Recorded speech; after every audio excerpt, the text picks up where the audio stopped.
오늘 여러분과 함께 은혜 받고자 하는 말씀의 본문은 지난 시간에 이어서 계속해서 동일한 본문을 가지고 말씀을 나누기를 원합니다. 데살로니가 전서 신약 성경 4장 16절 17절입니다. 제가 여러분을 대신해서 말씀을 봉독에 올려드리겠습니다. 데살로니가 전서 4장 16, 17절입니다. 주께서 호령과 천사장의 소리와 하나님의 나팔로 치니 하늘로 쫓아 강림하시리니 그리스도 안에서 죽은 자들이 먼저 일어나고 그 후에 우리 살아남은 자도 저희와 함께 구름 속으로 끌어올려 공중에서 주를 영접하게 하시리니 그리하여 우리가 항상 주와 함께 있으리라. 아멘. 계시록 14장 1절로부터 5절입니다. 지난 시간에 계속 읽었기 때문에 오늘은 4절, 5절만 읽겠습니다. 계시록 14장. 이 사람들은 여자로 더불어 더럽히지 아니하고 정절이 있는 자라 어린 양이 어디로 인도하든지 따라가는 자며 사람 가운데서 구속을 받아 처음 익은 열매로, 중요한 얘기입니다. 처음 익은 열매로 하나님과 어린 양에게 속한 자들이니 5절입니다. 그 입에 거짓말이 없고 흠이 없는 자들이더라. 자, 오늘은 영성 시리즈로서는 104번째 시간이요.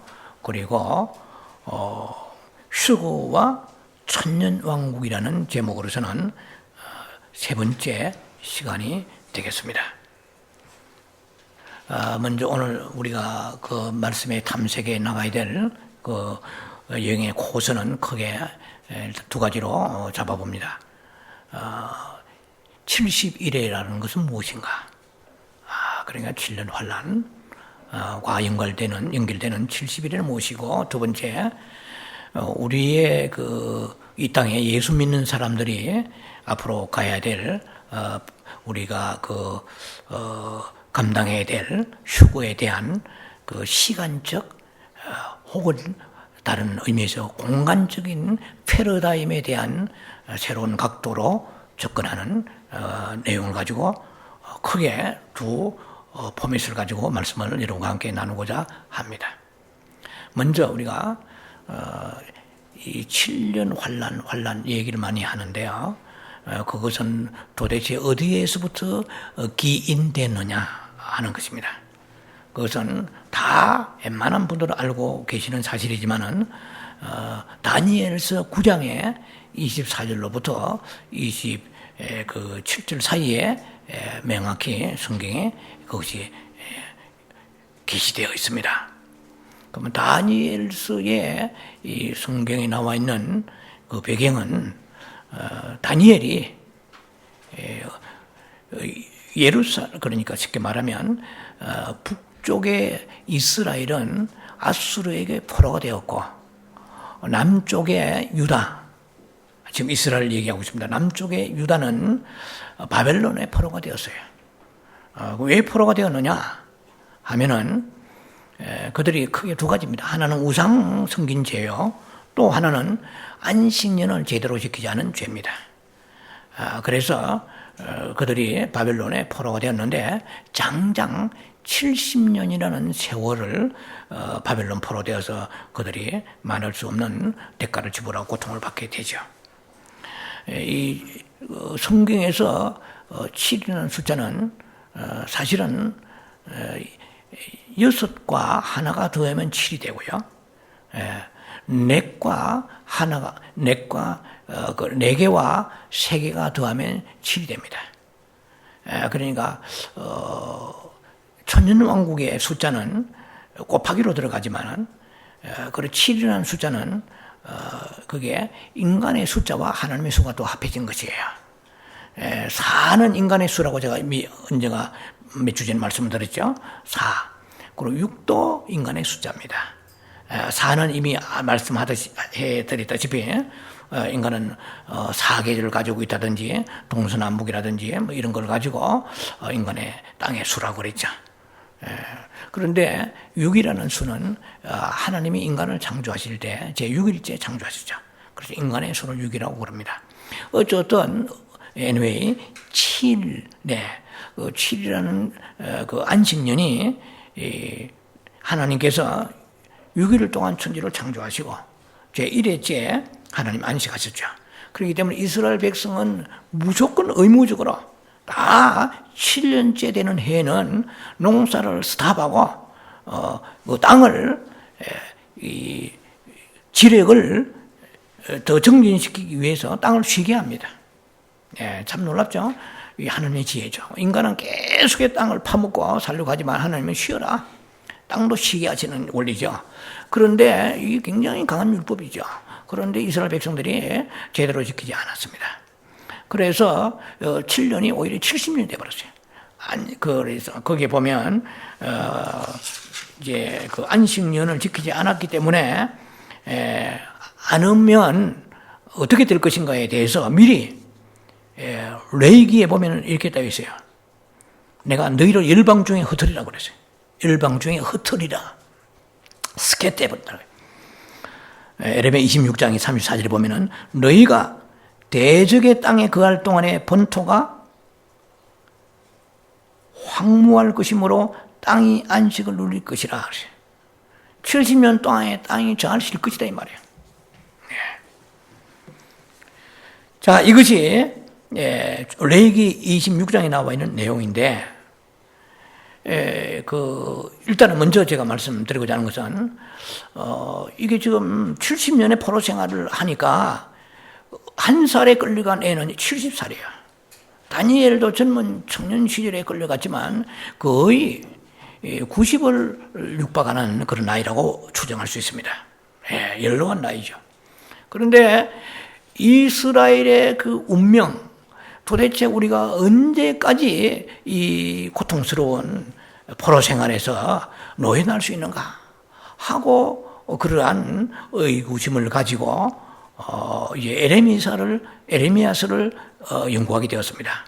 다니엘서 9장의 2절에 보면 나와 있어요. 다니엘서 9장 2절에 에레미야의 서책을 보다가 이스라엘의 그 하나님의 계획하심을 발견했다고 나와 있어요. 근데 에레미야 25장 11절을 보면 아마 제가 볼 때는 에레미야 25장을 보지 않았나 싶습니다. 구약에 장수가 없어요, 사실은. 지금 신약 시대에 우리가 장을 만들었지만 하여튼 에레미야 우리가 볼 때는 그래요. 에레미야 25장 11절에 보면 에레미야가 예언하는 내용이 나와 있어요. 지금 포로 생활 중이에요. 중인데 에레미야가 70년이 넘지 아니하리라. 70년 되면은 본국으로 돌아가리라. 이런 예언이 있어요. 그러니까 다니엘이 거기 굉장히 참 익사이팅 됐다 할까요? 와, 소망을 가졌죠. 이제 해봐야 앞으로 1, 2년 안에 끝날 것 같아요. 그런 시점에 있는 거예요. 그래서 더욱더 이제 감사하고 기도합니다. 앞으로 우리 이스라엘의 그 장래에 대해서 더 기도합니다.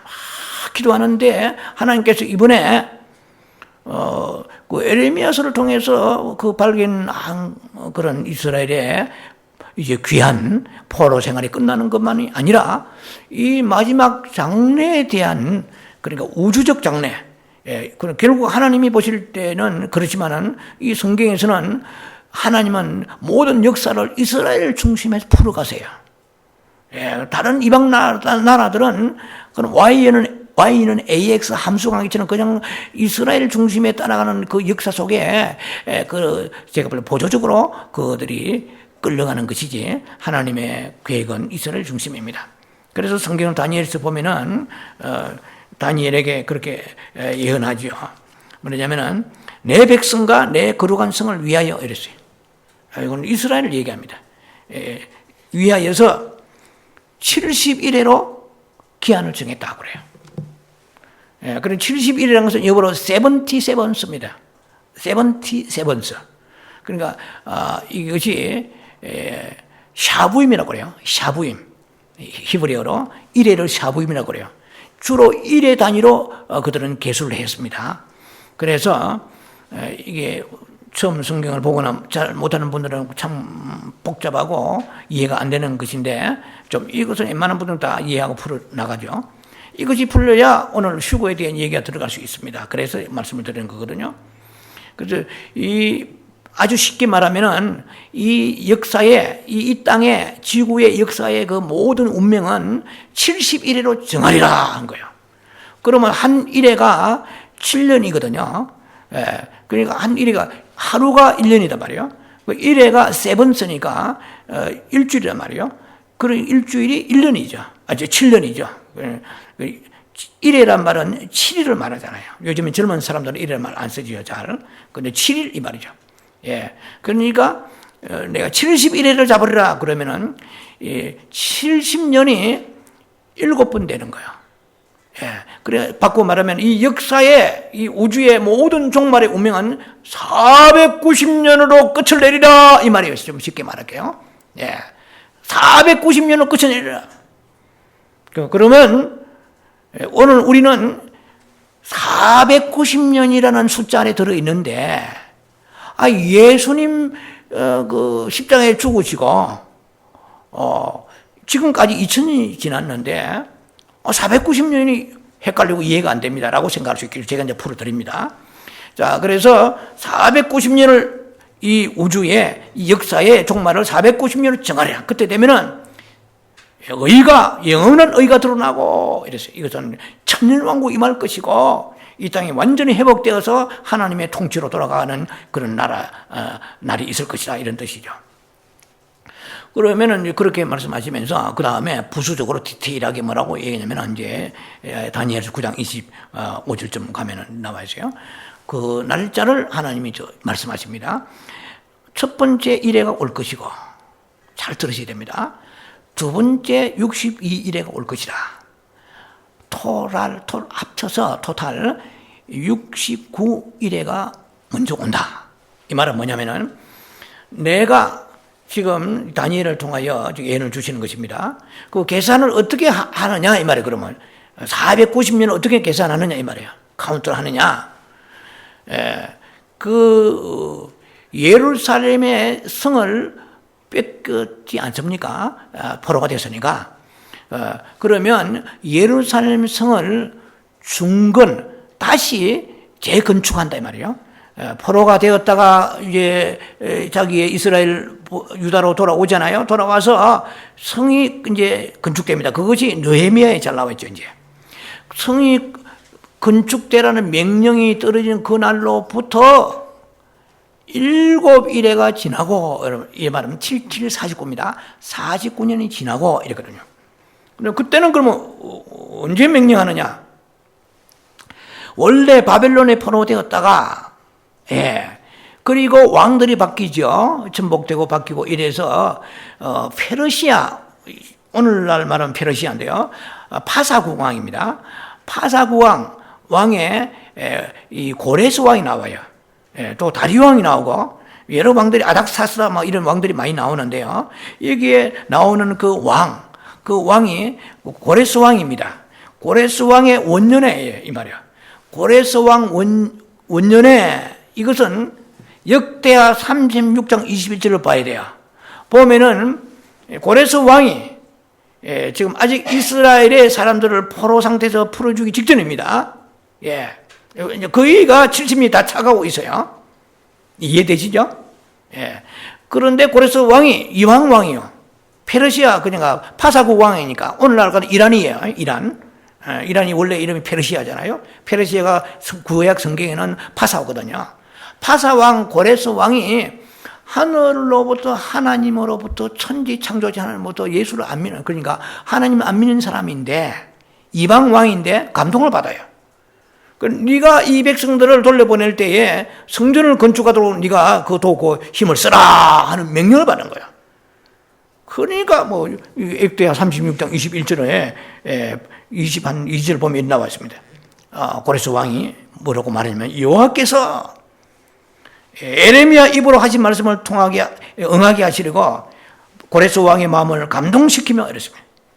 고레스 마음을 감동시키며 저가 온 나라에 공포하고 조수도 내려 하늘에 계신 여호와께서 나를 명하여 이랬습니다. 나 고레스를 명하여 유다 예루살렘에 성전을 건축하라 하셨나니라. 그다음에 예수를 안 믿고, 오늘날 말하면 예수 안 믿고 하나님 안 믿는 사람인데 참 놀랍잖아요. 성경은 너무나 놀라운 것입니다. 그래서 그 고레스 왕을 감동시켜가지고 그때부터 성전을 지을 때까지가 7일이에요. 77이 49년 만에 성전이 완공됩니다. 자, 그때부터 해가지고 다시 62일에가 등장하여 그때부터 예수 그리스도가 오셔가지고 이제 예루살렘 성에 입성한다고 하는 신학자도 있고 십자가에 죽으실 때까지라고 하는 신학자도 있습니다. 어쨌든 간에 뭐 해봐야 20, 30년 차이인데, 그때 성이 중건되는 그때로부터 62일에가 지나면 62 곱하기 7 하면은 434년 됩니다. 이 산수가 느리신 분들은 힘겨울 수 있는데 이 정도는 기초 산수잖아요. 434년 플러스 더하기 7년 하면 얼마가 되세요? 483년이 돼요. 여기까지 따라와야 되는데 못 따라가면은 중간에 딴 데로 가버립니다. 자, 483년이 돼요. 그러면 490년 되려고 그러면 몇 년이 모자라요? 7년이, 그렇죠. 7년이 모자라잖아요. 지금 여러분도 지금 약간 헤매시는 것 같은데, 기초 수학이 아니면 산수입니다. 그러니까 62일에 62 곱하기 7 하면은 434년 된다니까요. 그리고 앞에 성전 건축하는 기간이 49년이잖아요. 그래서 434년 곱하기 더하기 49년 하면은 483년 된다니까? 그러면은 몇 년이 모자라요? 7년이지. 7년이 모자라. 이 모든 우리의 인생의 운명, 트럼프고 그 다음에 푸틴이고 시진핑 시시하게 놀고 그다음에 아베가 할배든 아베든 어떤 간에 모든 역사의 주장은 7년 안에 딱 들었습니다. 7년 안에 7년 안에 뭐가 일어나요? 크게 세 가지 일어납니다. 예수님이 공중에 내려오십니다. 두 번째로 공중에 내려오셔서 약간 머무시다가 지상에 재림하세요. 공중 강림과 지상 재림과 그 다음에 휴거가 있죠. 그 다음에 그 사이에 7년 환란이 있습니다.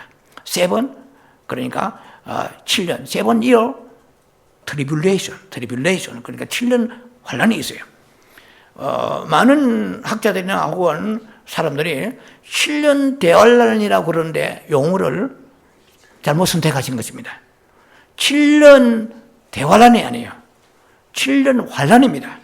대라고 붙으려고 그러면 마태복음 24장 15절 이하에부터 이제 큰 환란이라고 나오는데 특히 21절에 나오죠. 마태복음 24장에. 이거는 Great Tribulation. 그러니까 이 대환란입니다. 전체 환란은 대환란이 아니에요. 그냥 환란이고 대환란이 우리가 대환란이라고 꼭 정확히 말해야 되는 것이 이 대환란을 기점으로 해서 엄청난 사건이 일어나기 때문에 그래요. 그래 앞에 전 3년 반은 대환란이 아니에요. 그냥 환란이에요. 그러니까 중간에 이 3년 반은 여기서부터 끝까지 이 지구의 종말이에요. 이제. 그리고 우리에게 남아있는 인생은요 지금 7년밖에 없어요. 그런데 보세요. 자, 예수님이 십자가에 죽으시고 지금까지가 2000년이 지났잖아요. 무슨 말이냐? 이 공백기가 지금 7년이 오면은 끝나는 거예요. 이 지상은 끝나는데 예수님이 2000년 동안의 7년의 이 환란을 허락하지 아니하시고 이 적그리스도로 나타난 걸 계속해서 데살로니가 후서 보면 나와 있습니다. 계속해서 그들을 막는 것이 있다고 그래요. 막아서. 왜? 여러 가지 이유가 있겠지만 아직도 예수를 믿지 않고 정신없이 세상에 돌아간 사람 너무너무 많아요. 그 사람들을 한 사람을 구원해가지고 천국 보내시려고 예수님이 이 예언을 이루시면 그냥 나팔 불면은 끝나는 것이에요. 그런데 이 무지랭이 같은 인생이 이 영적 계시, 이 엄청난 어마어마한 하나님의 리블레이션 계시를 모르고 눈에 보이는 것만 가지고 인간의 머리가 살아가고 있잖아요. 그러니까 주님은 한마디로 잽이 안 되잖아요. 이 어리석은 백성, 부상한 백성을 한 명이라도 전도해서 7년 환란 오기 전에 구원하시려고 이 기간을 주셔서 2000년을 걸려, 2000년 동안에. 또 우리의 입장에서는 너희가 예수를 믿지만은 신부가 되기는 아직 너무너무 둘러리 정도밖에 안 된다. 이래가지고 내가 도대체 너희를 끌어올려가지고 천년왕국에 통치할 수 없는데 회개하고 거룩하고 깨끗하게 믿음을 가지고 정결한 처녀로 살아라. 너희 때문에 내가 오지 못한다. 이런 두 가지 의미가 있어요. 크게 나누면. 그래서 이 7년 환란이 시작되기 전, 그러니까 예수 그리스도의 십자가의 죽으심 혹은 예루살렘 성 입성이라고 하는 신학도 있어요. 뭐 각자 견해가 여러 가지 있습니다만은 십자가의 죽으심을 이제 볼 때에 십자가의 죽으심과 그리고 적그리스도 나타날 그 사이가 2000년이 지났는데 이것은 사실은 7년의 기간 동안에 지금 7년 오기 전의 기간이에요. 지금 이까지 이해가 되시죠? 7년 오기 전에 2000년이라는 공백이 지금 흘러가고 있어요. 그런데 이제 남은 거 뭐냐? 용이 딱 오늘도 7년 시작되면은 우리가 살아갈 날은 7년밖에 없습니다. 그걸 아셔야 돼요. 뭐 많이나 막 꿈꾸고 해서도 저 그리스도 나타나면은 남아있는 생애 7년 안에 시집가고 장가고 먹고 마시고 하다가 자칫하면은 노아의 방주 때와 같이 다 떨어져 버려요. 그러니까 이 성경을 우리는 알아야 되죠. 알아가지고 자녀들을 양육해도 7년 환란을 알고 양육해야 돼요. 용이 땅 해가지고 적그리스도가 나타나기 시작하면 남은 생애는 7년을 끝나버립니다. 7년이면 이 땅은 불타버리고 그리고 천년왕국 들어가야 돼요. 이제. 그리고 이 7년이라는 기간이 이렇게 지금 우리 앞에 좀 코앞에 다가와 있어요. 그러니까 뭘 보면 알 수 있느냐? 전 세계에 특히 이스라엘을 통하여서 팔레스타인 국가하고 이란은 이스라엘을 못 잡아먹어가지고 화내요 지금. 으르렁거리고 막 저도 팔레스타인도 하마스 저쪽에서 이스라엘 끝없이 골란권 중심에가 전투가 벌어지고 지금도 하루에 수십 명씩 잡아 죽어 나자빠지잖아요. 전쟁이 일어나는데 이스라엘을 통하여서 이제 함락의 역사가 나타나기 시작합니다. 그러면은 다니엘서 7장에 9장에 27절을 보면 이게 나와 있어요. 이제는 그 예수 그리스도가 십자가에 그 끊어진 죽음이 오고 난 이후에 즉 그리스도 나타날 때까지 이 시간 동안에 우리는 먹고 마시고 시가고 장 살아가는 거예요. 지금 몰라서 이제 살아가는 거잖아요. 그리고 이제 앞에 남은 것은 코앞에 목전에 다가있는 것은 이제 카운트다운 용이 땅 해가 7년 딱 들어가면은 남은 생에 모든 이 우주의 어떤 누구도 왕도 뭐 시효도 누구도 할 것 없이 7년 안에 끝나버립니다. 딱 정리돼 버려요. 그리고 두루루 하늘 땅을 말라버려가지고 처리해서 천년왕국으로 이제는 새로운 세계가 펼쳐집니다. 천년왕국에 못 들어가고 죽은 사람은 전부 지옥 가버리죠. 지옥 가서 그 다음에 마지막에 계시록 20장에 그들은 이제 나중에 천년왕국에 제가 설교할 때 그걸 다룰 것입니다. 그리고 그들의 운명이 어떻게 될 것인가 이제 성경은 다 나와 있어요. 우리는 성경을 보면서 살아갑니다, 날마다. 그러니까 우리의 소망이 에베소 2장 12절에 예수를 믿지 않는 사람은 불쌍한 사람이라고 되어 있어요. 이 사람은 외인이라, 이거는 바깥 인생이라, 아웃사이드의 인생이라고 되어 있어요. 그리고 예수를 알지도 못하고 그 다음에 약속이 없어요. 아무 보장이 없어요.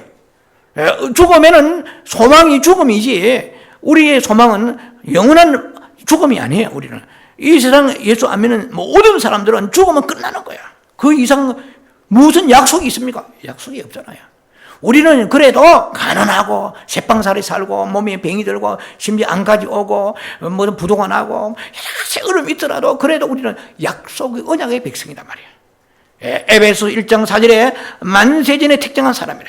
그래서 우리를 지금 언약의 백성으로서 우리를 불러주셨기 때문에 우리는 하나님의 시간표도 우리는 그걸 다해를 맞추면서 살아가야 되는 사람들이에요. 그래서 주님이 다시 오실 날을 준비하는 거예요. 왜? 약속이 우리를 불러오신 약속이 있었으니까. 그런데 그 약속대로 우리가 처녀로 정결한 처녀로 준비하며 살아야 되는 것입니다. 1차 약속은 이루어진 거예요. 하나님은 인간을 선택하실 때 두 번 선택이 있어요. 하나님은 뭐냐면은 만세전에 택정하시고 두 번째는 만세전에 택정해서 그 사람이 믿음 생활 잘해야 구원받으면 두 번째 택하심이 있습니다. 마태복음 22장 14절. 그래서 many are invited. For many are invited, but a few are chosen. 이랬어요. 무슨 말이냐? 많은 사람이 이제 초청받아도 이랬어요. 청함을 많이 받되 택한 자는 적으니라. A few chosen. 택한 자는 적느니라. 이게 무슨 말이냐? 내가 교회를 너희들 다니게 예수를 믿게 했는데, 내가 예수를 믿었는데 그렇게 충성스럽게 뜨겁게 잘 믿지 못했다. 했기 때문에 내가 너를 추전하지 않으리라, 선택하지 않으리라. 거기에 갖다 붙이면 되는 게 아니고, 이건 천일왕도 해야 되지만 미리 말씀을 제가 나오니까 매듭을 짓습니다. 이것은 뭐냐면은 우리가 이제 예수님이 공중에 강림하십니다. 강림하시면 우리를 불러 올리시잖아요. 그것이 이제 랩초로 오늘 계속 나가야 될 내용입니다. 우리를 불러 올리셔서 거기서 이제 우리를, 그래서 심판대 앞에서 우리를 심판하신다고 그랬잖아요. 이것은 뭐 혼인잔치 들어가기 전에 있는 사건이에요. 그때에 많은 사람들이 혼인잔치 못 들어가고 흰 옷도 못 입고 이를 갈며 슬피 우는데 그 사람 풀무불에 들어가지는 않는다고 제가 마태복음 이슬 종류를 가지고 이를 가는 데서 이미 말씀을 드렸습니다. 풀무불에 들어가는 사람 지옥 가는 거예요. 근데 이미 올라간 사람은 풀무불에 안 들어가요. 이미 휴거대에 올라간 사람은 흰옷은 안 입어요. 우리가 미신적으로 믿는 게 너무 많아요. 흰옷을 입고 올라가는 게 아니에요. 성경은 그런 데가 없습니다. 흰옷은 우리가 휴거돼서 만약에 휴거된다면 럭키한 거죠. 뭐 그야말로 얼마나 행복해요. 이 땅에 모든 것을 허물처럼 누이가 고치 허물 벗어버리고 잠자리가 허물 벗어버리고 올라갔을 때 그때 그 기쁨 말할 수 없겠지만, 그러나 다 된 게 아니란 거예요. 이거는 천년왕국에 자꾸 들어가야 됩니다. 거기에서 이제 흰옷을 입느냐 없느냐 결정 나는 거예요. 왜? 고린도 5장 10절에 이건 여러 번 말씀드립니다. 그리스도의 신반대가 설치돼요. 자, 이제 그렇게 해서 거기에 흰옷을 입지 못한 사람이 어퓨 추전. 그러니까 선택받는 사람은 적다. 이게 두 번째 선택입니다. 첫 번째 선택은 에베 1장 4절이에요. 이것은 만세전에 선택한 사람. 그러니까 우리가 교회 나오는 거예요. 여러분, 남보다 저는 뭐 인격이 뛰어나기 때문에 목사하는 게 아니잖아요. 하나님이 만세제 부르셔가지고 사명이 있기 때문에 콜링을 가지고 여러분도 마찬가지입니다. 여러분도 예수 안 믿는 사람도 인격이 훨씬 못한 사람 수두룩합니다. 절에 다니고요, 예수 안 믿는 사람도요, 참 정말 달 다듬어지고 겸손하고 어느 면에서는 인격적인 사람이 많아요. 그런데 우리 같은 인생을 불러주시는데 한마디로 감지덕지. 감지덕지죠. 그래서 죽도록 충성해서 내 물질과 생명 바쳐도 하나도 아깝지 않은 거예요. 왜냐하면 나보다 훨씬 공부 하버드 나오고 예일 대학 나오고 똑똑한 사람 얼마나 많아요. 그런데다가 성품도 다 다듬어져 있어요. 아무리 봐도 우리가 잽이 안 되는 사람도 있는데 그 사람 교회를 안 다녀. 아무리 예수를 믿어 내 지식을 믿어라. 옛날에 이런 말이 있잖아요. 내 주먹을 믿어라. 그런데 지금은 주먹 시대는 지나갔으니까 그래요. 내 머리를 믿어라. 내 돈을 믿어라. 내 인격을 봐라. 예수 안 믿는 사람 너희들이나 잘해야 니나 잘하시오. 뭐 니하고 잘한 거 차이 뭐 있어. 이런 사람 많아요. 그러니까 하나님이 영광을 가린다는 말이 있잖아요. 예수 안 믿는 사람 앞에 우리가 섰을 때 믿는 자는 다르다. 세상에서 소망이 있는 것이 아니라 저들이 뭐 있기 때문에 양보하는구나. 저 사람이 질 수가 없는데 왜 내한테 지지? 이런 쾌스천 막걸리 왜 그런 충격을 줘야 되는데, 믿는 니나 나나 성경 찬성 끼고 다니는 거 외에는 별 차이가 하나도 없다. 그러니까 내가 어떻게 예수 믿겠니? 네 보고 아내는, 죄송하지만 남편은 아내를 보니까 열심히 새벽기도 나가고 가방에다 뭘 담아가지고 막 휘젓고 다니는데 무슨 모임이니 구역 모임이니 무슨 다니는데 보니까 남편은 싸우면 하나도 안 지는 거예요. 오히려 눈을 더 부릅뜨고 사탄아 마귀야 하는데 상처가 너무 오고 내 절대 예수 못 믿겠습니다. 예를 들면 전 그렇게 상담한 사람이 있어요. 그런데 믿는데 생명이 내가 충만하니까 영원한 소망을 가지고 있으니까 시카지까마 큰 부자들은 뭐 용돈 몇 푼 가지고 부릅뜨고 맥살 잡고 싸우지 않아요. 여유가 있잖아요. 능력이 있으니까. 우리의 능력은 돈이 아니고 하늘의 소망의 능력이에요. 그러니까 용서할 수 있는 힘이 거기서 오는 거예요. 이 땅에 도토리 기적이다.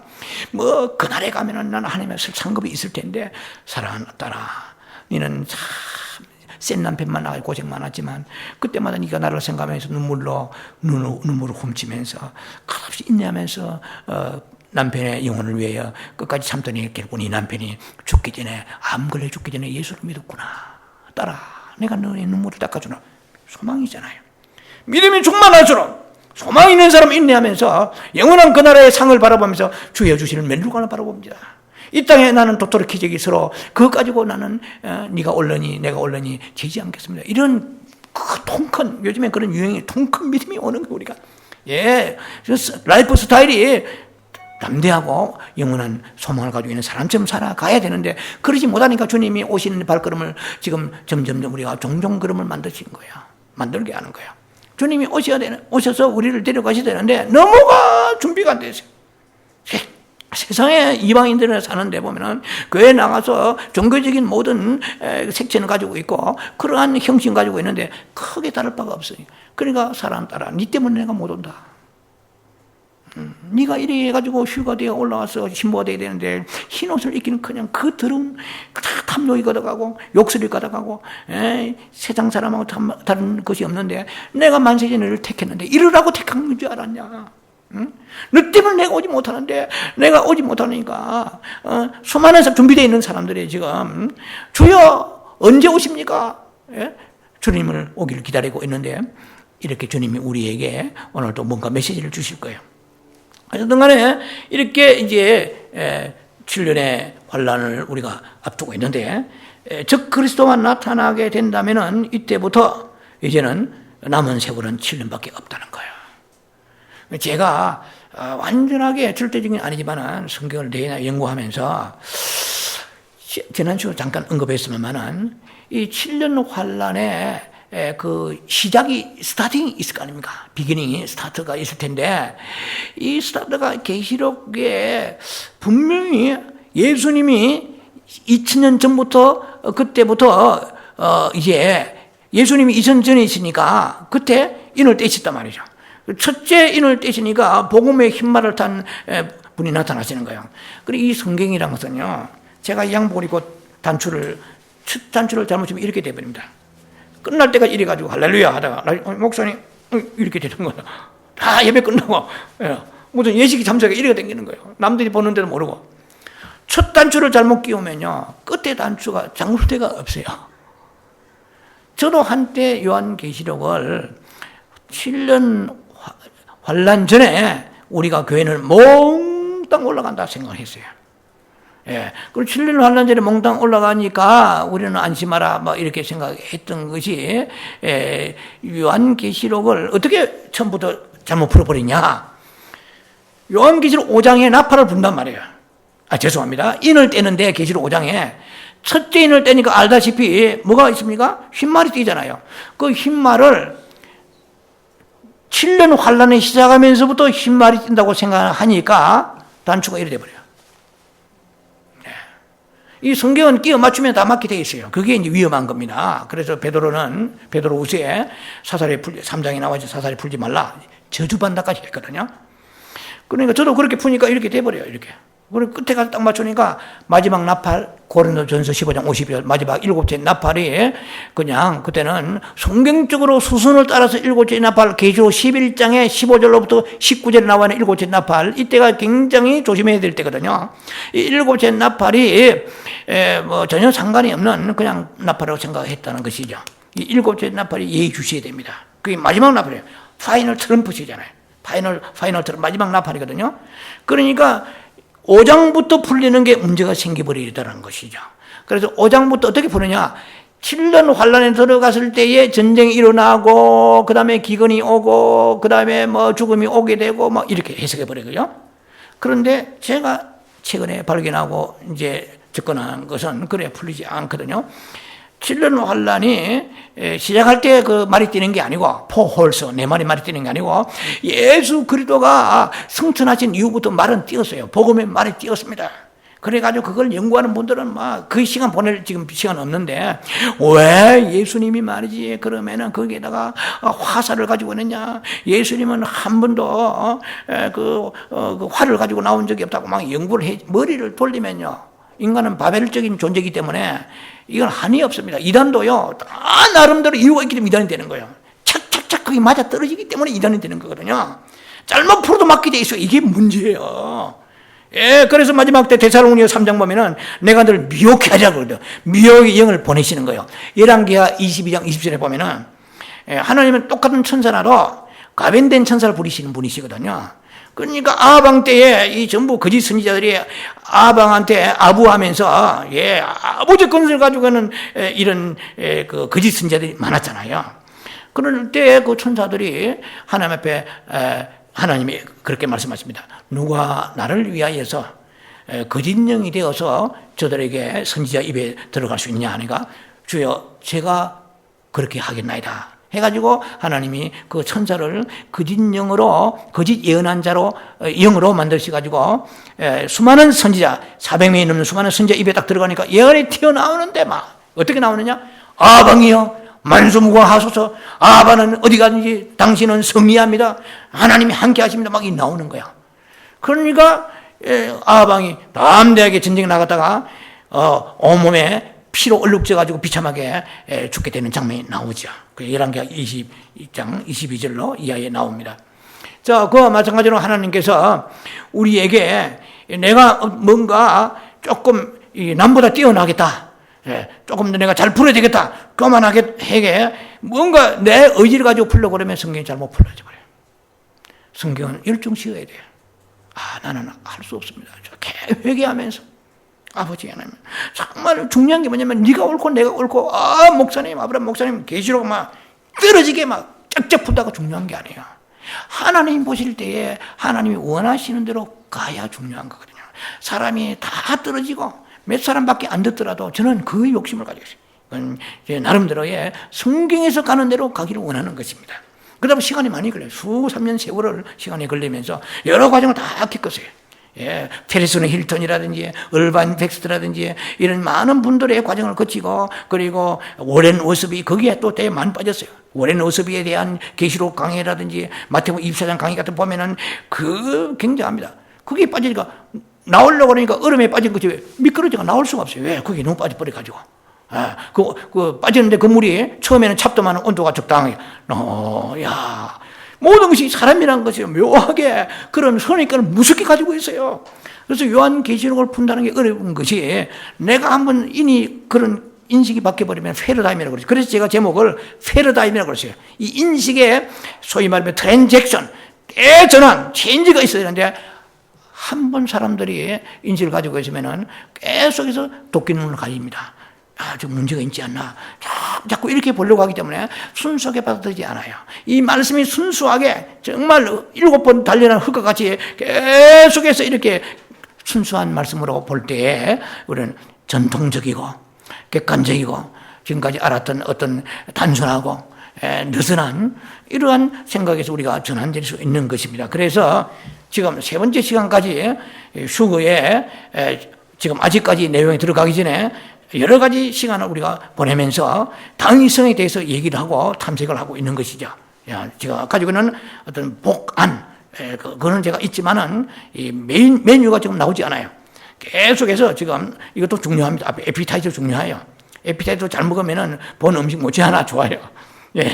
그런데 이제 그러면 우리가 가지고 있는 그 휴거라는 그 관념을 알기 전에 먼저 우리가 생각할 게 뭐냐면 휴거가 도대체 어디서부터 나오는가 이 말이에요. 그거는 창세기 5장 24절에 최초의 휴거자는 여러분 아시다시피 에녹입니다. 그 두 번째 휴거자는 이 지상에 휴거된 사람 둘이요. 구약에 두 번째 휴거자는 엘리야입니다. 엘리야는 열왕기하 2장 1절로 11절 나와 있어요. 엘리야도 불변 것하고 산채로 올라가 버렸어요. 그런데 에녹도 성경은 소설책이 아니잖아요. 성경은 소설책도 아니요. 그렇다고 해서 무슨 전기도 아니잖아요. 공상 소설도 아니고 성경은 그야말로 역사적으로 모두 완벽하게 증거되는 책이잖아요.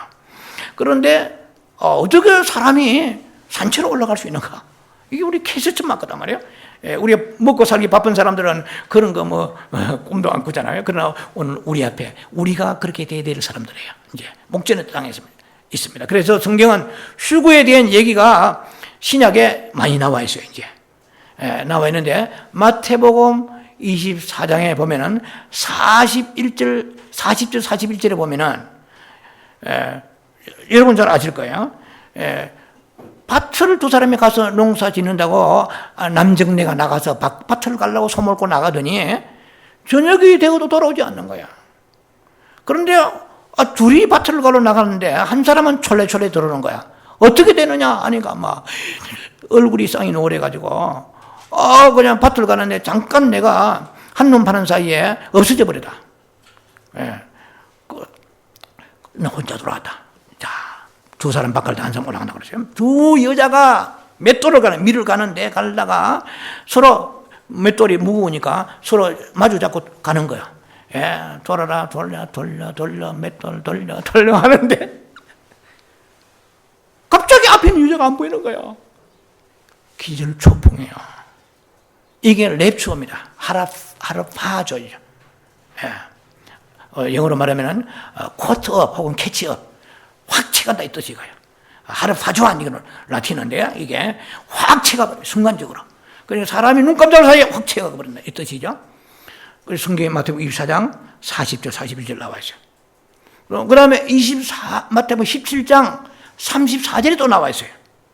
거기 보면은 너희가 롯의 처화가 되지 말라 하는 말씀이 32절에 나오다가 34절에 그 밤에 두 남자가 누워있는데 아버지와 아들이 누워있는데 예를 들면 좋아요. 삼촌하고 조카하고 누워있는데 다 좋아요. 오케이. 그러니까 한 사람은 데려감을 당하고 버림을 당하더라. 또 역시 맷돌 돌리는데 한 사람은 데려감 당하고 버림 당하더라. 이게 지금 무엇에 대한 얘기입니까? 휴거에 대한 얘기잖아요.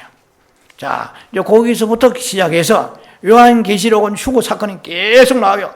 계시록 3장 10절 빌라델비아 교회에 통해서 너희가 믿음의 말씀을 지켜서 내가 너희를 이제 모든 시험과 환난을 면하게 하리라 에서부터 시작합니다.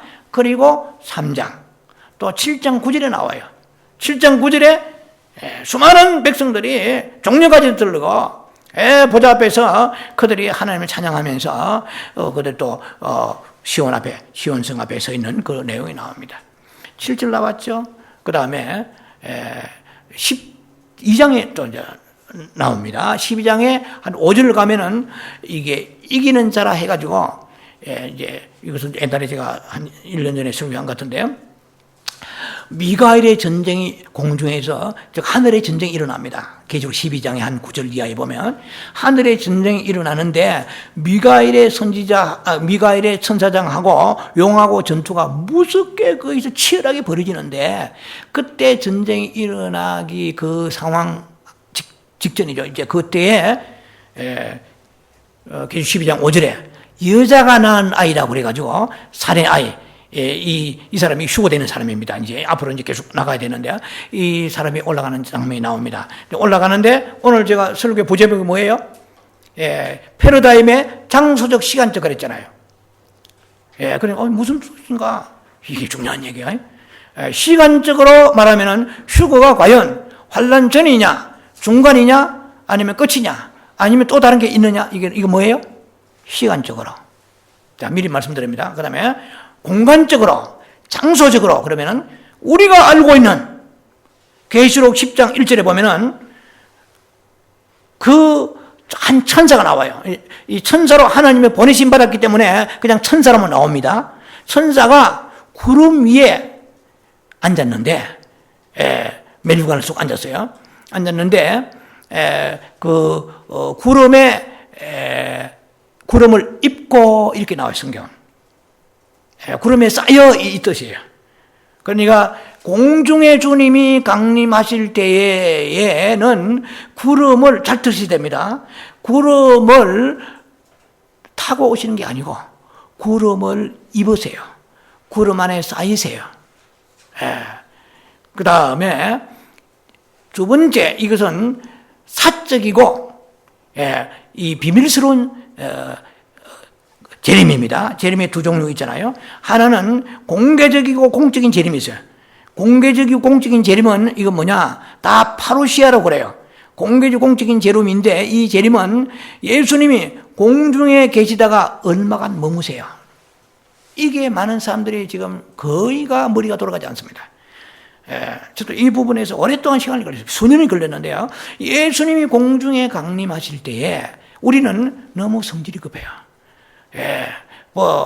서울에서 인천호 직행버스 달리듯이 예를 들면 스트레이트입니다. 그냥 예수님이 공중에 내려오셔가지고 적각 우리가 불 올리 이렇게 생각하니까 성경이 더 안 풀어진 거예요. 이거는 오늘 시간 못할 것 같은데요. 충분히 하려고 그러면 시간이 좀 걸리고요.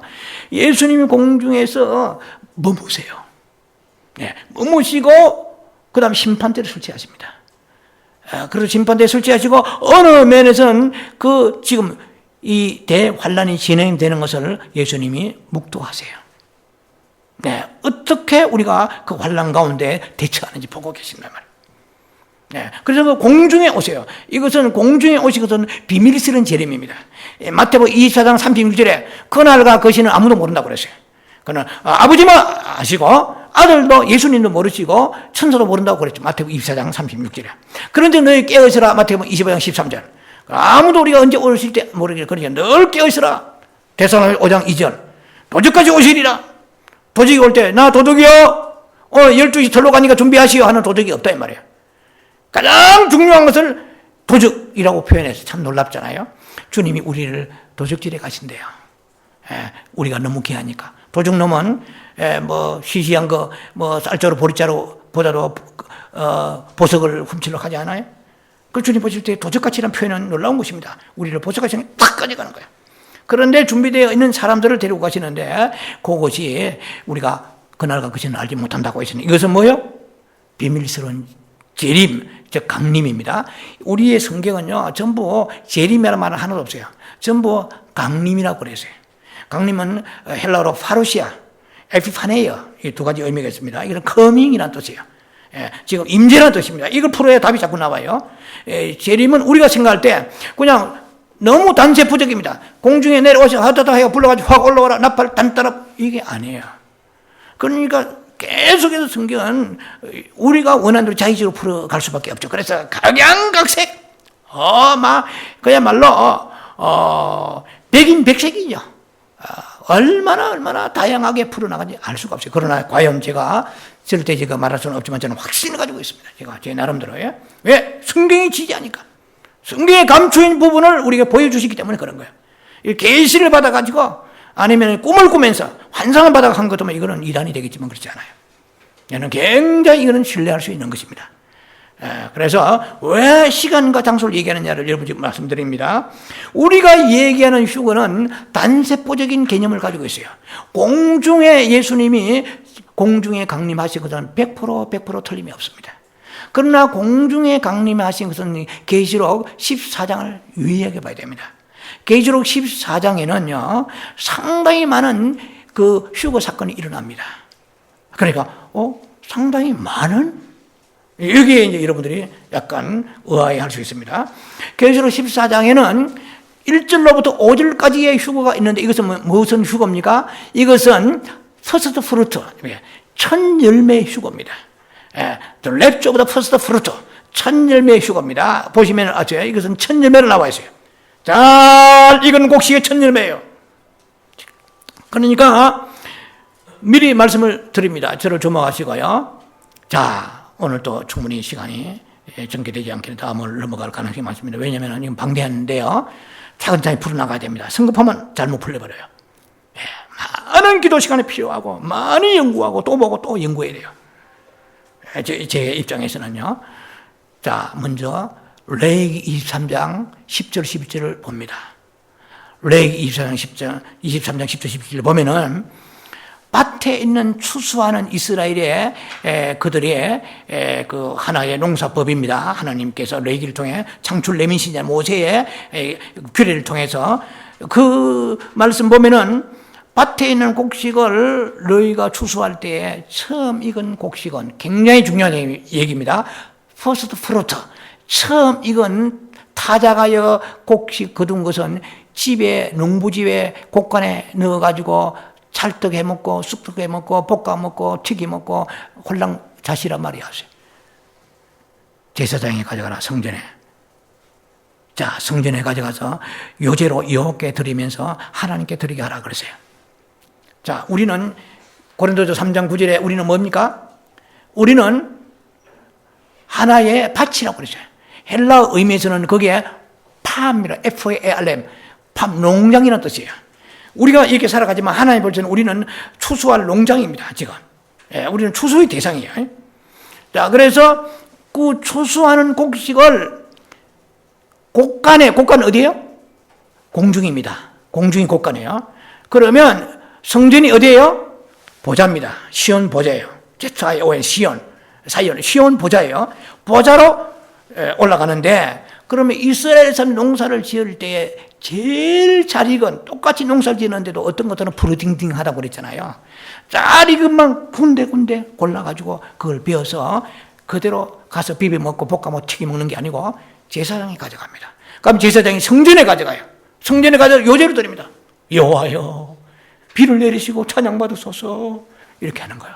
하나님은 지금 하나님은 우리의 만족을, 그러니까 하나님의 만족을 위하여, 하나님의 누리 드리기 위하여 하나님은 우리는 우리를 이스라엘 먹이고 입히고 재워줘요.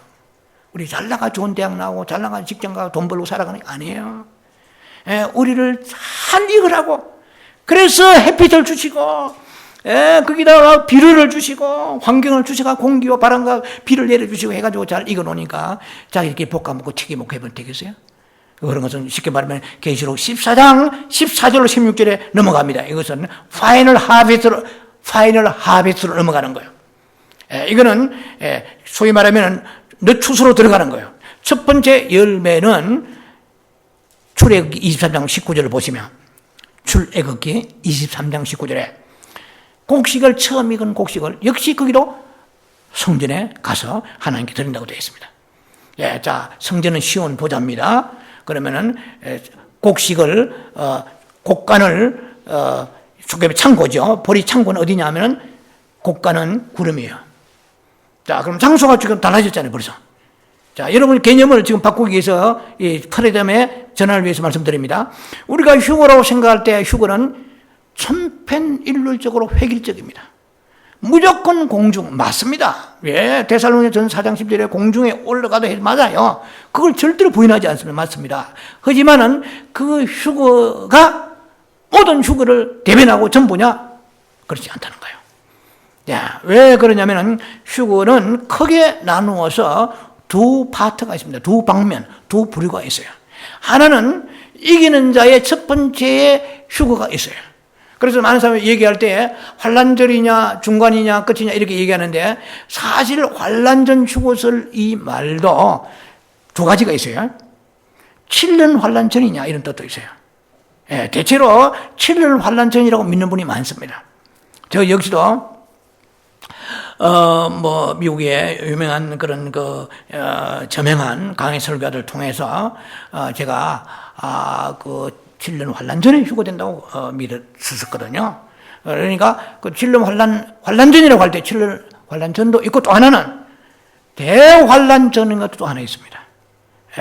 7년 환란전이 있고 대환란전이 있고요. 그 다음에 중간, 끝 여러 가지 있습니다. 여러 가지 이제 설이 있어요.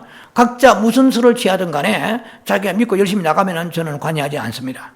자기 신앙 가져가는데, 그렇다고 해서 제가 강제로 설득할 필요도 없고요. 그러나 정말 모든 걸 내려놓고 겸손한 마음으로 성경에서 얘기하는 바이블리즘, 비브리컬하게 하나님 정말 무엇을 우리에게 말씀하시기 원하십니까? 할 때는 분명히 빌라델비아 교회 그런 계시록 3장 10절에 이렇게 되어 있어요. 너희가 인내의 말씀을 지켜 선져, 나도 너희를 지켜. 무엇을 면하게 하리라? 시험의 때를 면하게 하리라. 장차 올 시험은 온 세상이 전부 시험을 당한다. 이것을 이제 어디다가 써먹느냐에 달려있는 거예요. 이제 7년 환란 전에 올라간다고 그러면은 교회는 주님의 몸이니까, 노아 시대에 다 우리가 8식구는 노아의 홍수를 면하지 않았냐? 그럼 우리는 올라간다. 노아는 거듭나지 않아도 올라갔는데 우리는 거듭난 사람이 하물며, 그러니까 바다는 당장이다 7년 환란이 올라갑니다. 할렐루야. 이렇게 그렇게 믿으시면 어떡하겠어요? 오케이. 그런데 환란 지금 현재 제가 분석해 나가는 것은 이것이 뭐냐면은 장소적인 관점에서 차이가 있습니다. 먼저. 하나의 플레이스, 장소의 개념에서 차이가 있고, 그다음에 두 번째 더 중요한 것 중에 하나가 또 시간적인 차이가 있단 말이에요. 시간적 차이가 있는데 크게 두 부류로 나눴다 그랬잖아요. 우리가 지금 알고 있는 2014, 15년 전에 천안 박근사나 아니면 전 세계에 있는 요만한 많은 그런 종말론자들의 그런 테드라드 현상을 풀어가지고 막 있잖아요. 그런데 그때 얘기하는 것들의 얘기는 거의 대부분이 우리가 소위 말하면은 공중휴거를 거기에 염두 두고 하는 얘기입니다. 네. 근데 공중휴거라는 그것은 계시록 14장에 휴거가 크게 세 파트가 나와요. 계시록 14장입니다. 굉장히 중요합니다. 14장 1절로부터 5절 사이는 무슨 자들의 휴거? 천 열매 자들의 휴거입니다. 시간이 어느 정도 되는지 모르겠는데요. 조금 하고 마무리해야 되겠습니다. 계시록에 14만 4천 명 하니까 우리는 전부 다 계시록 7장에 나와 있는 14만 4천 명을 생각해요. No, 달라요. 이거 굉장히 중요해요. 계시록 14장에 나와 있는 14만 4천 명하고 7장에 나와 있는 14만 4천 명이 다릅니다. 현재까지 제가 연구한 바면 그래요. 왜 다르냐? 뭘 보고 다르냐? 7장에 나와 있는 14만 4천 명 이스라엘 12지파입니다. 다 아시잖아요. 단 지파, 서불 지파, 이렇게 쭉 나오잖아요. 그런데 14만 4천 명 그 사람들은 대환란에 들어갔을 때에 이마에다가 인을 쳐서 이스라엘의 그 전도자들 14만 4천 명들은 대환란 때 적 그리스도의 피해를 받지 않도록 이마에다가 표를 해줍니다. 와, 굉장하죠. 그러면 14만 4천 명 똑같이 나오는데 14장에 나오는 14만 4천 명은 무뇨. 이 14만 4천 명은 여자로 인하여 더럽히지 아니하고 어린 양이 이끄신데 어디로 따라가면서 그 사람들은 거짓말하지 아니하고 아주 깨끗한 정결한 사람들 이 사람 천 열매라 그랬어요. 그런데 이 천 열매 이 사람들은 뭐냐면 이마에 잘 들으셔야 됩니다. 이마에 어린 양의 표와 어린 양입니다. 어린 양의 표와 하나님의 인 두 가지를 쳐요. 그러니까 7장에 나오는 14만 4천 명은 어린 양의 표가 없습니다. 하나님의 인을 치세요. 그러니까 두렵고 떨림으로 적 그리스도가 함부로 함당을 못해서 보호해 주는 거예요. 이제 7년 환란 끝무렵까지 계속해서 대환란 끝무렵까지입니다. 그러면 14장 1절로 5절 사이 이 천 열매가 성경 딱 1절에 뭐라고 되냐면은 시온으로 보좌로 올라가더라 됐어요.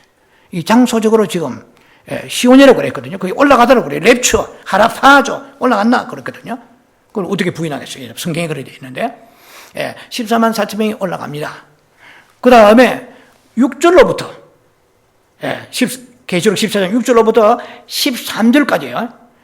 6절로부터 13절까지가 뭐가 있어요? 대환란이 옵니다.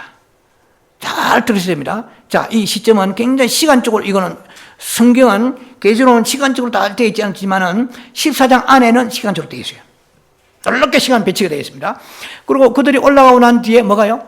대환란이 와요. 대환란이 오는데 거기에서 이제 구원받을 자가 나오는데 대환란 가운데 순교자들이 나와요. 짐승에게 경배치 아니하고 표를 받지 않은 사람들이 나옵니다. 그래서 그들이 너희가 인내의 말씀을 지켜준다 거기 나와요. 계시록 14장 6절로부터 13절에 이 대환란 때에 그러니까 우리도 대환란 남습니다. 남는데 대환란 남는 사람들 가운데 우리가 확실하게 휴거되어서 확실하게 천년왕국 들어가고 신부 혼인잔치 들어가려고 그러면은 우리가 대환란 때 지금부터 순교 준비하세요. 그때에 베리칩이 나온단 말이야. 이 베리칩이 나오는데 이 안 받고는 견딜 수 없는 상황이 올 때 목숨 걸고 베리칩을 받지 아니하고 그 다음에 적그리스도 짐승을 섬기지 않는 자들에게는 기요틴이 날아옵니다. 여러분 잘 아시죠? 미국에 엄청난 많은 이 관들이 준비되어 있잖아요. 보이지 않는 일루미나트 이 적그리스도의 이 세력들이 지금 뭔가 움직이고 있잖아요. 이제 하나님이 지금 이렇게 모든 것을 컨트롤하시니까 나타나지 않습니다. 오케이. 자, 그러면은 우리가 환란을 지나가는데 그 다음에 환란 지나간 다음에 14장 14절로 16절 사이에요. 14절 16절 사이에 보면은 거기 공중에 앉으신 이가 나옵니다. 멸관을 쓰시고 공중에 앉으신 하나님의 아들 같은 분이 나오세요. 이제 그분이 저를 보세요. 이한 낫을 가지고 있습니다. 근데 천사가 낫을 휘두르소서, 이건 이미 제가 지난주에 말씀드렸는데, 휙 휘두른 거야. 이게 뭡니까? 성경에, 우리의 성경 보세요. 웬만한 성경에는 이게 나중 추수라고 적어놔. 제목을 적어놔, 아예. 예, 이거는 두 번째 추수 받는 사람들입니다. 휙 휘두를 때에, 그때에 대화할 때 후삼년에 남아있던 사람들 가운데 이제 믿음 있는 사람들이 쑥 하고 올라가는 거예요, 이제. 그 다음 단계 또 나와서요. 14장 17절로부터 19절 사이, 20절 사이에 마지막에 이제 네파트가 나옵니다. 계주 14장은. 예, 네파트 나오는데 그 마지막에 나오는 게 뭡니까? 이 사람들은 예수를 믿지 않는 사람들이야. 이 사람들은 공중에 앉은 이가 역시 추수를 하는데 이번 때는 뭐냐? 곡식을 추수하는 게 아니고 뭘 추수해요? 포도를 추수해요. 포도는 바싹 마르면 이 포도 자체는 통통해지면서 물기가 많아져요. 예, 원래 익으려고 그러면 물이 싹 마르잖아요. 물이 싹 마르면서 벼도 마르면서 안에 곡식은 튼튼해지는데 포도는 속성이 좀 다릅니다. 이스라엘을 얘기하지만 이게 심판의 대상이요. 계시록의 19장도 전부 포도 즙틀에 밟아버릴 때 심판입니다. 그래서 이제 이방인들을 심판할 때 지난주에 말씀드렸잖아요. 이 네 번째는 이제는 이것은 하나님 앞에 나와서 들림받는 것이 아니고 이 땅에서 똑같이 그들이 추수하는데 심판의 추수입니다. 확 나서 휘두르니까 포도들이 탁탁탁 떨어지면서 그 좀 어디 포도즙 틀에 당겨버려요. 포도즙 틀에 딱 당기는데 그것을 그리스도께서 진노하시면서 진노의 포도즙 틀이라고 그랬거든요. 그래서 그 사람들 심판하십니다. 이것이 어디에 연결되냐? 계시록 19장으로 연결되는 거예요. 예수님이 아마겟돈 전쟁을 종식시키기 위해서 내려오실 때에 이 사건이 일어납니다. 그럼 우리가 오늘 이 정도로 좀 대강 마무리 되겠는데, 우리가 예수님과 더불어서 흰 옷을 입지 못하는 사람들은 아마겟돈 전쟁 때에 거기에 군대로 차출이 못 돼요. 흰 옷을 입은 사람만이 군대로 차출되어서 아마겟돈 전쟁 때에 예수님과 함께 이 아마겟돈 전쟁 때 러시아라든지 이란이라든지 터키 도갈마라든지 이런 많은 위성 국가들, 하나님을 대적하는 안티크라이스트 이런 이방 연합된 국가들 있잖아요. 이 모든 열국들을 제압하러 내려오게 될 때에 그때 신부로 올라가는 사람이 내려오는데, 이 신부로 올라가는 사람들은 후 3년 만에 마지막 이 추수 파이널 하베스트입니다. 마지막 추수 때 낫을 휘두를 때 쑥 올라가야 돼요. 쑥 올라가야 되는데, 그러면 그 사람들은 그 중에서 거의 almost 많은 분들이 후 3년 반에 이제 추수대에 올라갈 텐데, 이게 떨어진 사람이 있습니다. 이건 또 마지막 또 추수가 또 있어요. 복잡한데. 자, 오늘 지금 일단은 제가 전개하고자 하는 것은 시간적 공간적 차이가 있다 하는데, 첫 번째 먼저 휴거된 사람들은 이기는 자들, 랩처 오브 더 위너, 이기는 자들의 휴거고, 두 번째는 랩처 오브 더 머조리티, 대다수의 휴거자들이다. 우리가 그렇게 알고 열망했던 그 휴거는 공중의 주님이 오셔서 끌어올리시는 것만 생각하고 있다 이 말이에요. 그러나 공중의 주님이 내려오시기 직전에 먼저 첫 열매와 순교자들, 계시록 5장에 나와 있는 순교자들이죠. 그리고 계시록 12장 5절 나와 있는 이기는 자들, 그리고 14장에 나와 있는 이 열매들, 살아서 올라가는 사람들. 살아서 올라가는 사람들은 첫 열매밖에 없습니다. 먼저 올라가는, 이것이 첫 번째 파트의 시간적으로 파트의 휴거자들이 살아서 올라간 사람들이에요. 그리고 무서운 대환란이 이제 시작될 때에, 그때에 환란을 겪어가면서 지난 시간에 설교했잖아요. 강하게 햇빛이 내리쬐는 환란이 옵니다. 그러니까 뜨거라 하면서 그 짧은 기간이요, 이 후 3년 만에 3년 반 안에 처리가 돼야 되는데 우왕좌왕 하다가 준비가 되어 있습니까? 미리 지금 준비해가지고, 지금 우리의 소망은 주여 첫 열매로 올라가게 하소서, 아니면 순교한 두 가지입니다. 투 웨이밖에, only two way. 뭐냐? 우리가 순교해야 돼요. 순교자로 살든지 안 그러면은 첫 열매로 올라가는데, 내가 원한 대로 살지 아니고 정말 우리가 순교적 믿음을 가지고 살아있는 순교죠. 그래가지고 세상을 사랑하지 아니하고, 자아를 십자가에 파쇄하고, 부부싸움하면 죄송하면 첫 열매 안 됩니다. 그건 안 됩니다. 그리고 자기 원하는 대로 하나님 그 떼어먹고 안 됩니다. 정말 저는 첫 열매 소망을, 꿈을 가지고 있는데, 지금 제가 아버지, 저는 이제는 꿈이 이제 공중으로 올라가는 꿈보다도 이제 첫 열매 꿈이에요. 천년의 꿈을 가지고 올라가려고 그러면 너무나 아직도 부족해. 장기 없어요. 만약에 우리가 이걸 알지 못한다면 거의가 넘어갑니다. 뒤에 환란 넘어가가지고 마지막에 우르르 모여가지고 그때 나팔을 단따라단따 마지막 7째 나팔 부는 겁니다. 이는 계시록 11장 15절 19절 사이 나옵니다. 밤바람 나팔 불 때 그때 휘룩하고 올라가는 거예요. 그래서 이제는 새로운 개념에 대해서 다음 시간에 계속 전개하며 기도합니다. 살아 역사하신 아버지 은혜를 감사합니다.